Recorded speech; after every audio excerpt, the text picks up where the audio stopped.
हम सब हरूफ मुफरदात पढ़ चुके हैं। उसके आगे उसकी क्या क्या शक्लें होती हैं, आगे जब लफ्ज़ के साथ जुड़ता है उस पर हरकत आते हैं, सुकून आते हैं, जस्म आते हैं, तो उसको कैसे पढ़ते हैं, ये सारी चीज़ें हम सब सीख रहे हैं। इससे पहले हम सब सीखे थे हरूफ हल्की 6 हैं, और इसी तरह उसके बाद पढ़े थे कि हरूफ इख्फा 15 हैं।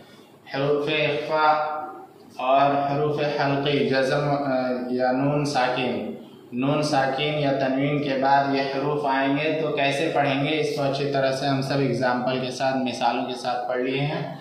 आज पढ़ेंगे कलकला।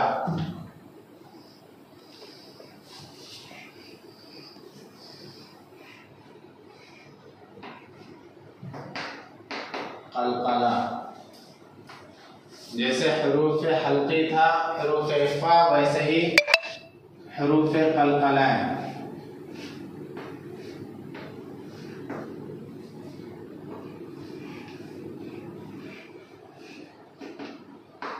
हरूफ कलकला ये भी 6 हैं।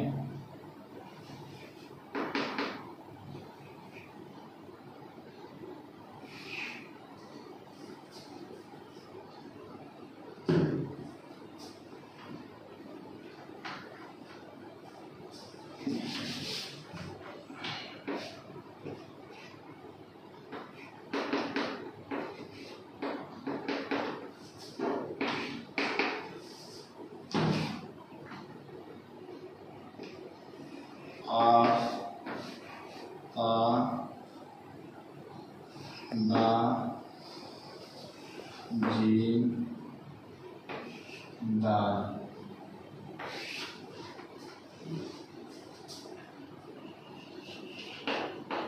जिनका मजमूआ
मखरज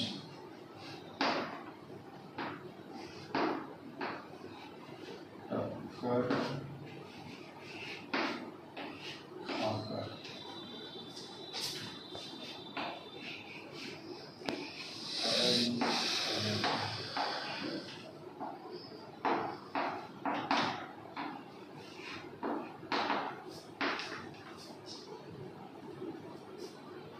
तो पढ़ते हुए इनके मतलब जाते हैं।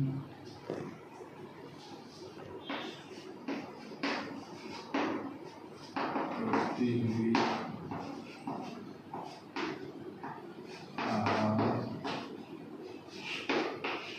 समय देती है।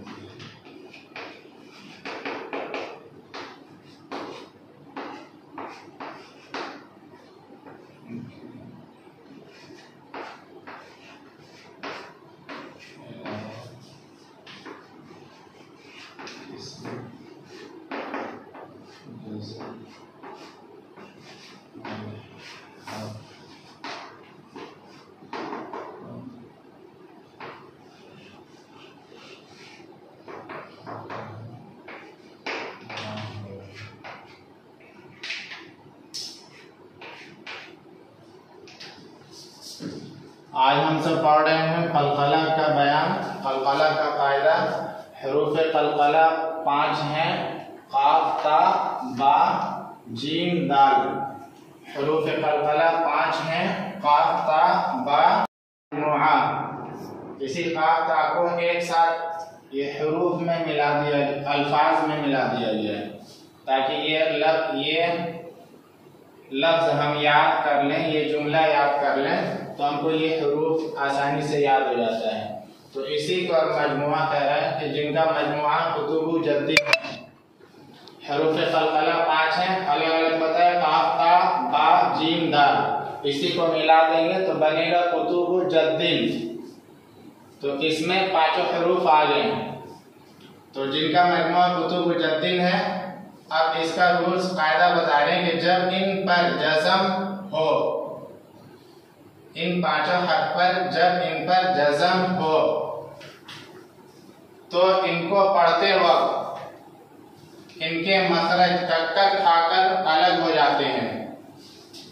ठीक, जब इन 5 हरूफ पर जज़म आएगा तो उनको पढ़ते वक्त उनके मखरज जो अदायगी होगी, आवाज हम निकालेंगे, उनके मखरज टक्कर खाकर अलग हो जाते हैं और टूटती हुई आवाज, जब कोई भी चीज टकराती है, टूटती है, अलग हो जाती है, तो उसकी टूटती हुई जो अलग हो रहा है उस वक्त की आवाज सुनाई देती है। इनके अलावा किसी जज़म वाले हर्फ पर कलकला ना होगा। इनके अलावा कोई भी हर्फ पर जिस पर जज़म हो उस पर हम कलकला नहीं करेंगे। यही 5 हरूफ जब आएंगे तो जज़म आएगा इसके ऊपर तो उस पर कलकला करेंगे। तो कलकला का मतलब हुआ कि जब इन पर जज़म हो तो इनको पढ़ते वक्त इनके मखरज टक्कर खाकर अलग हो जाते हैं। यही कायदा है कि इनको जब अदायगी इनकी होगी तो इसकी आवाज़ टकरा करके अलग होती है, अलग होते हुए सुनाई देगी। इसको मिसाल में हम सब समझेंगे, एग्जाम्पल में।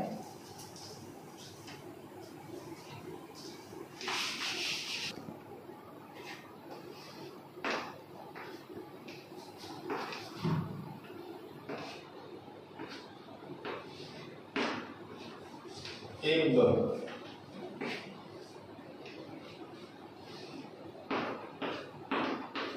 जब,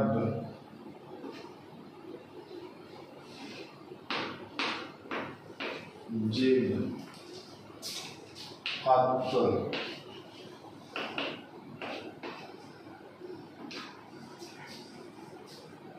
जब,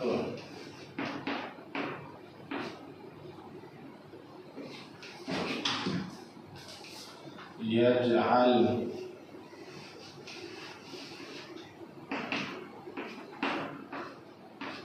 यजअल,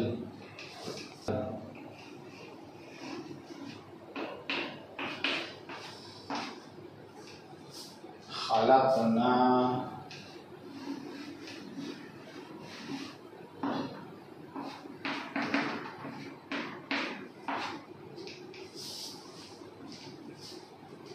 नफ़अन,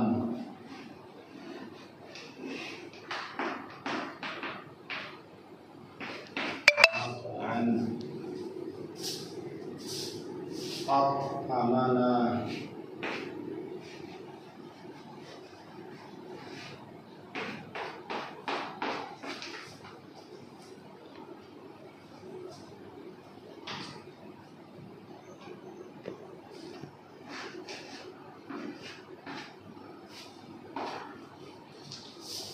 तो ये कलकला का रूल्स और कायदा सीखे कि कलकला वाले हरूफ पर जब जज़म आएगा तो इसकी आवाज़ या इनके मखरज में पढ़ते वक्त टक्कर खा करके अलग हो जाते हैं, इसको कलकला कहते हैं। जैसे बा हरूफ कलकला है, इस पर जज़म है, तो इसको पढ़ेंगे तो इसकी आवाज़ टकरा करके अलग होती है।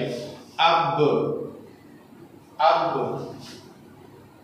इब, इब, ऐसे ही जब, बा पर कलकला हो रहा है हर जगह। अब इसकी आवाज बा। जिब, ऐसे ही ता है। क़ित, क़ित, ऐसे ही जब, काफ पर जज़म है, कलकला होगा। जक, जक, काफ की आवाज टक्कर खा करके अलग हो रही है, बाद में भी सुनाई दे, बीच में लग रहा है कि आवाज बंद होगी लेकिन बंद नहीं होती है, सुनाई देती है। जक।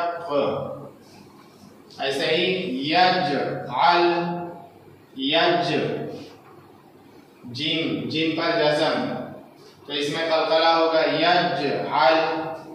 ऐसे ही लक़द, दाल में लक़द, दाल में कलकला होगा।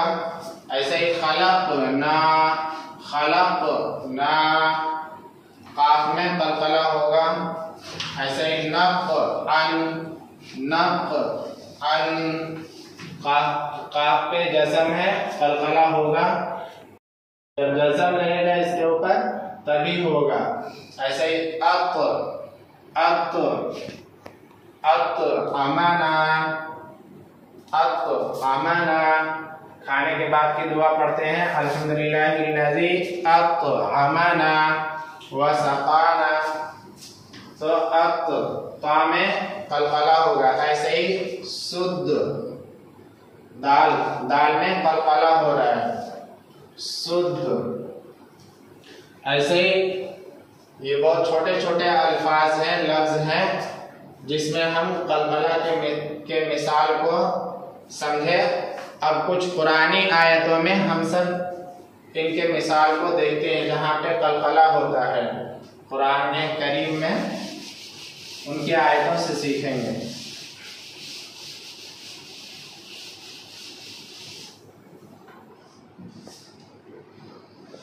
जैसे है वस्समाइ ज़ातिल बुरूज,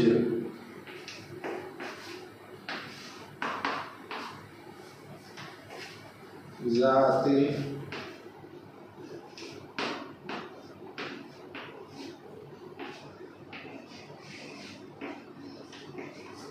बुरूज, ज़ातिल बुरूज, जीम, जीम पे जज़म है, कलकला होगा। वस्समाइ ज़ातिल बुरूज वल यौमिल मौऊद, मौऊद।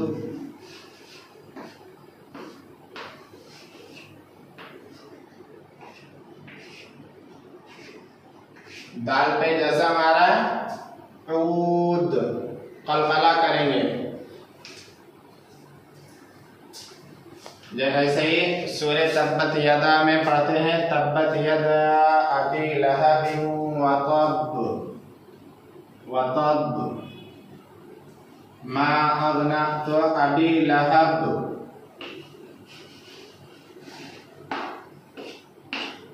लहब यहाँ बा का कलकला होगा, लहब। हम्मालतल हतब, ऐसे ही हतब, हतब। ऐसे अल्लाहुस समद, अस्समद,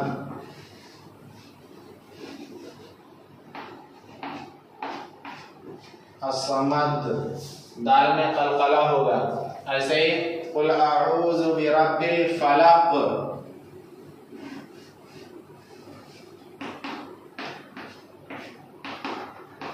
कुल अऊज़ु बिरब्बिल फलक मिन शर्रि मा खलक,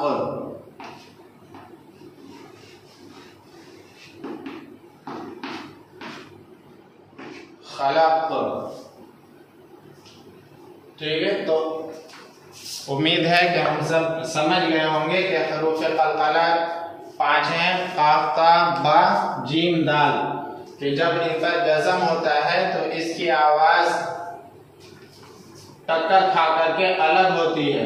वस्समाइ ज़ातिल बुरूज वल यौमिल मौऊद, ऐसे ही लहब, हतब, अस्समद, फलक, खलक।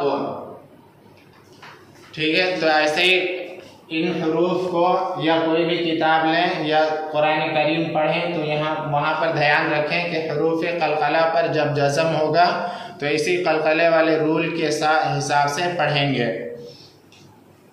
ठीक है, आज एक ही रूल्स पढ़ते हैं, फिर इंशाअल्लाह कल जज़म का बयान पढ़ेंगे। जज़म किसे कहते हैं? जज़म और साकिन, जज़म व सुकून, ये दो चीज़ें होती हैं। इन हरूफ को जिस पर जज़म या सुकून हो उसको कैसे पढ़ेंगे इंशाअल्लाह कल सीखेंगे। आज फिर आगे इंशाअल्लाह तफसील में जाते हैं कि वुज़ू का बयान चल रहा था, नमाज के शराइत हम सब सीख रहे थे। शराइत में था कि हमारा बदन कपड़े का और जगह का नजासत से पाक होना। तो नजासत कई तरह के थे, ये हम सब पढ़े थे डिटेल से। नजासत समझे थे किसको किसको नजासत हम समझेंगे गंदगी कहेंगे। तो आज हम सब पढ़ेंगे वजू।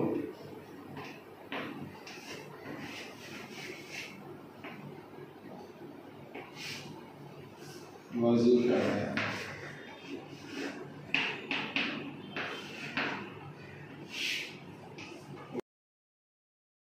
वजू या वुजू दोनों ही चीज हम सब में चलन है, आम है। वाव में ज़बर के साथ भी हम सब बोल देते हैं और पेश के साथ भी। इसको पेश के साथ बोलना ही बेहतर होता है।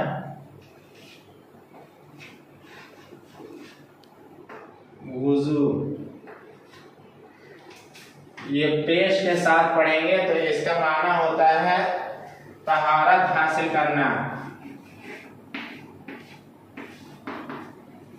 तहारत हासिल करना। ठीक, इसके ज़बर के साथ पढ़ेंगे अगर तो वजू कहलाएगा। और वजू के माने आते हैं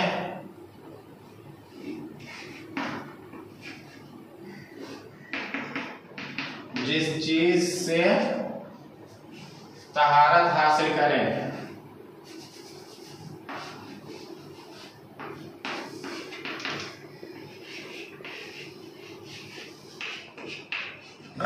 यानी कि पानी हो जाएगा। पानी से वजू हम करते हैं तो जिस चीज से वजू करते हैं वो उस चीज का नाम होता है वजू। तो पानी का नाम वजू हो सकता है क्योंकि पानी से हम वजू करते हैं। तो इसका वजू के माने आते हैं तहारत हासिल करना, पानी हासिल करना। ये मस्दर होता है अरबिक में। तो असल ये है वजू ही हमको बोलना चाहिए, लेकिन चलन है राइज है दोनों हमारे बीच। और इस्तिलाह में हम यही समझते हैं क्या वजू हम वजू करेंगे, चाहे नमाज के लिए करें या कोई दूसरी इबादत के लिए, कुरान करीम की तिलावत के लिए करें या नमाज जनाजा अदा करने के लिए करें। तो वजू के फराइज हम सब सीखेंगे। वजू कैसे करना है, क्या क्या चीजें फर्ज हैं।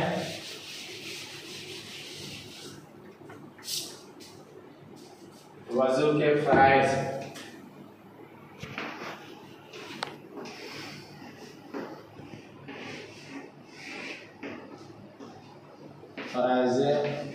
वजू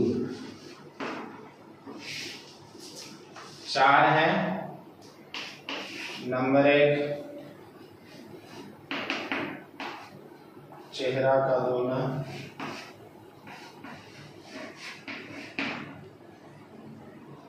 नंबर 2 दोनों हाथ का।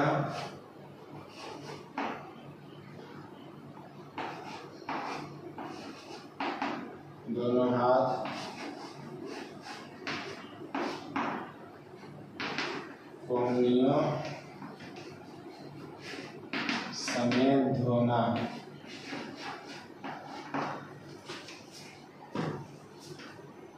नंबर 3 चौथाई सर का मसा करना।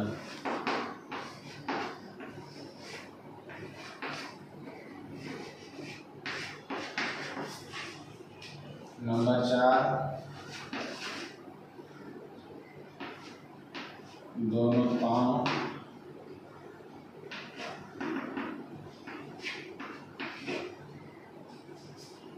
टखनों समेत धोना।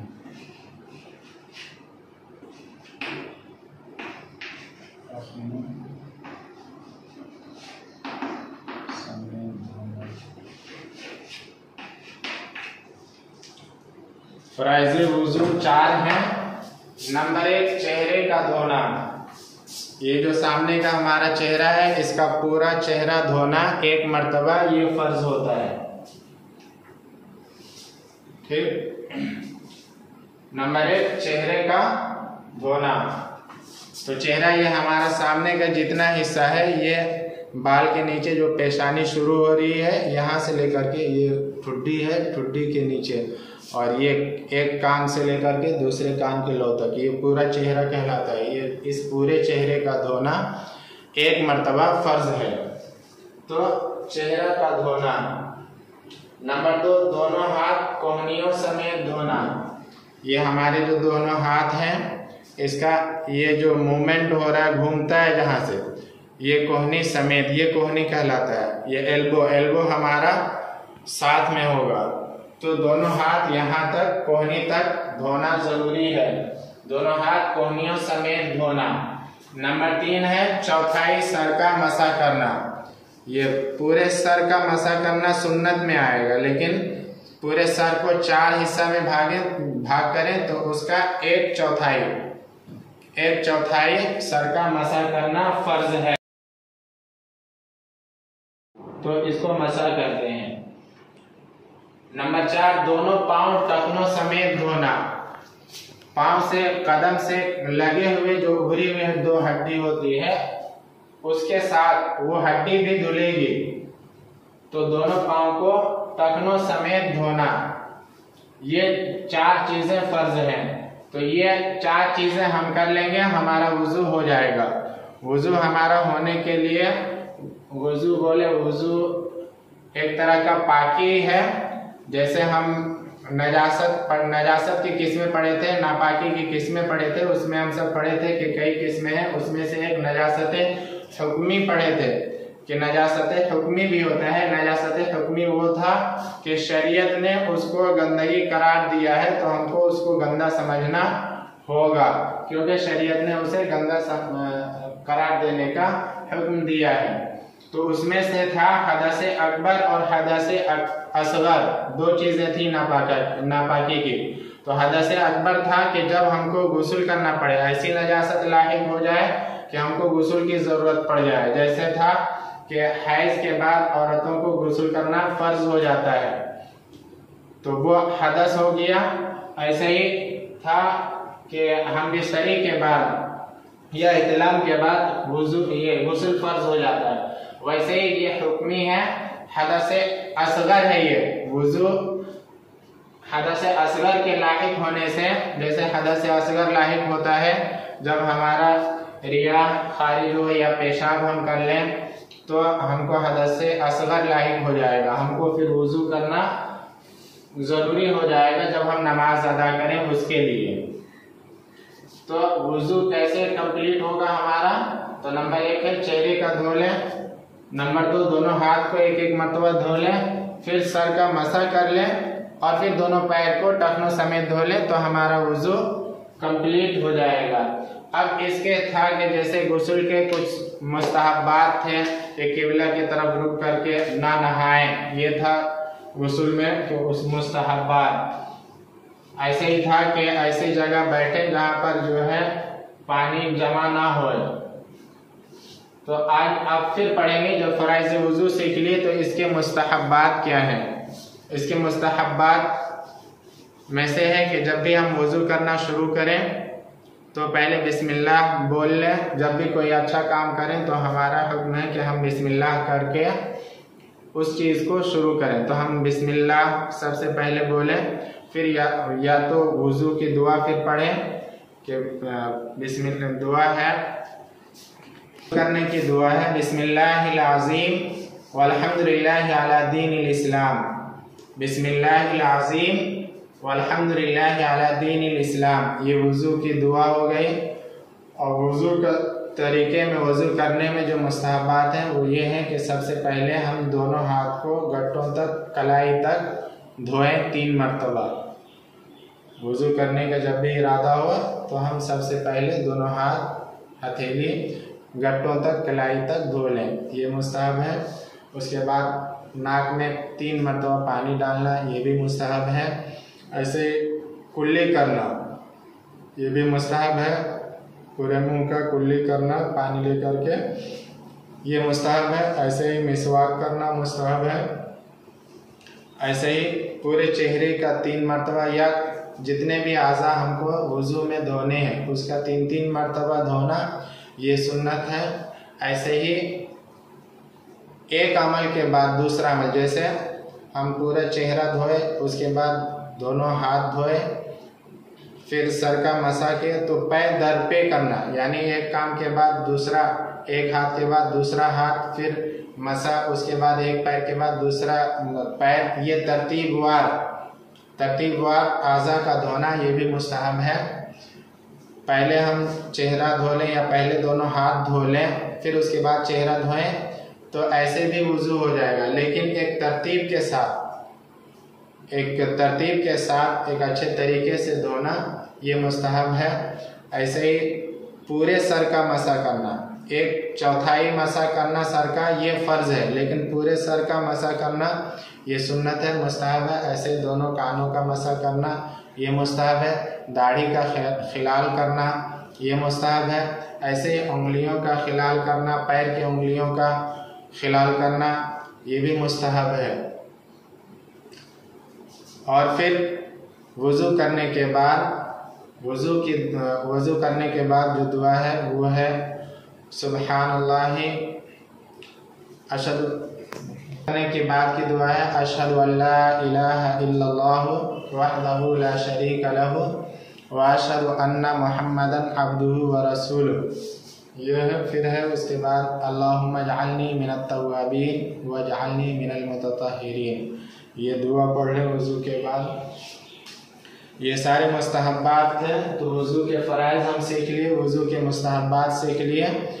अब ऐसे ही है कि ये वज़ू हमारा कब ख़त्म हो जाता है, किन किन चीज़ों से वज़ू ख़त्म हो जाता है, इसको इंशाअल्लाह कल सीखेंगे। ऐसे ही था कि वज़ू कब फ़र्ज़ होता है, वो चीज़ें जो हमारा वज़ू को ख़त्म कर देता है। जैसे हम ये 1 मरतबा वज़ू कर लिए तो हम बावज़ू हैं, 1 मरतबा गुस्ल कर लिए तो हम बागुस्ल हैं। तो ऐसे ही वज़ू कर लिए तो हमारा वज़ू चलता रहेगा। ख़त्म कब कब होता है, वो कंडीशन क्या क्या है, वो चीज़ें इंशाअल्लाह कल सीखेंगे। उसका नाम है नवाक़िज़े वज़ू।